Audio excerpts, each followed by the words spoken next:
Hello world, Mo Cisse here. Today I wanted to go deeper because I feel like sometimes the things that change our lives are the things that affect us on a deeper level. Because we live in a world now full of so many different distractions. I'm sure some of you guys are scrolling through, may jump to the next video, but I challenge you and I welcome you to at least hear the story out, and I pray and hope that it has the ripple effect impact that it's had on my life for the last decade plus, and I hope it does the same thing for you.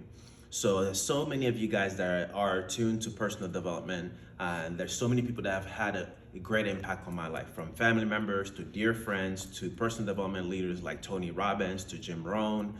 But there are two people specifically that I want to talk about today. One of the first people, one of the first person is John C. Maxwell, who actually used to be a pastor here in San Diego in California before he moved to where he is now.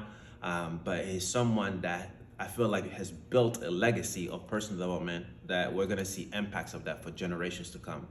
Last time I saw John speak from stage, he talked about the importance of being intentional about in everything that you do. Whether you're spending time with loved ones, whether you're being a parent, whether you're working, whether you're taking care of your health, whatever it is important to be intentional, because there's a big difference between being busy and being productive. I'll do a separate video on that another time, but it's really important for us to learn from this concept of intentionality as much as possible. This is something that I've been striving to live by for so many years now. But the story that I really want to share with you today, that I want to leave you guys with, is a story that Les Brown shared from stage at a different seminar back in 2015. Back then, I was barely getting into the entrepreneurship world, but I've been dabbling in the field for a while. When he shared the story, I didn't even know what to do with it. That's how powerful it was, but I knew that it was something that really affected me on a deeper level. So if you're driving, please don't do this. Maybe save the video, do it later. But please share this story with anyone that could benefit from it. So the story goes like this. As most of you guys that know Les Brown, you know that he's a powerful speaker with so much conviction. And here goes the story. He says, ladies and gentlemen, I invite you all to close your eyes. Even the cool kids, close your eyes. He said, imagine yourself on your last day here. Imagine that you're actually on your deathbed at this hospital setting, and there are these unique beings, almost angelic beings, that are standing by your bed.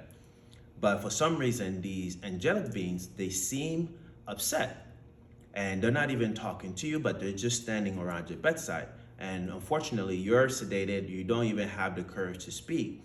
But after a while, you finally get enough energy to speak to these beings, and you ask them, why is it that they're upset?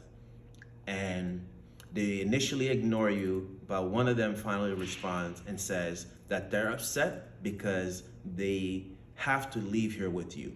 They were gifts, talents that were brought to you on this earth that never came to life. And you were the only one that could have brought these beings, these gifts and talent to life, but now they're upset because they have to die with you.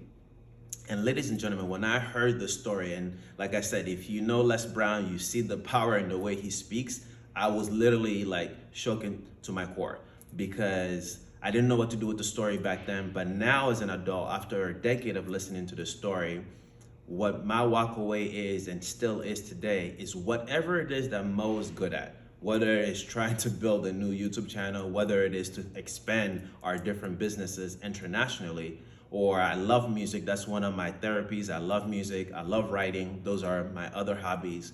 Whatever it is that Mo is good at, I want to do my best to live it out as much as you can. It doesn't mean that it always has to be a new career. It could be a new hobby. But it is important for all of us, especially as we're welcoming a new year now and for months to come, is to really do our best to live out our gifts. So even if it's just a couple hours a week, but my hope and prayer is that we don't ignore the things that come natural to us that are a gift. You know, they say that the wealthiest place on earth are the cemetery. The cemetery, because so many gifts and talents have died away there that never came to life. So I just wanted to share that message with you. If you need to listen to it, if you need to sit on it, I welcome you to do so, and maybe listen to this again when you get a chance. But as I promised in previous videos, authenticity and is my commitment to this channel. So with that said, thank you very much, and see you soon.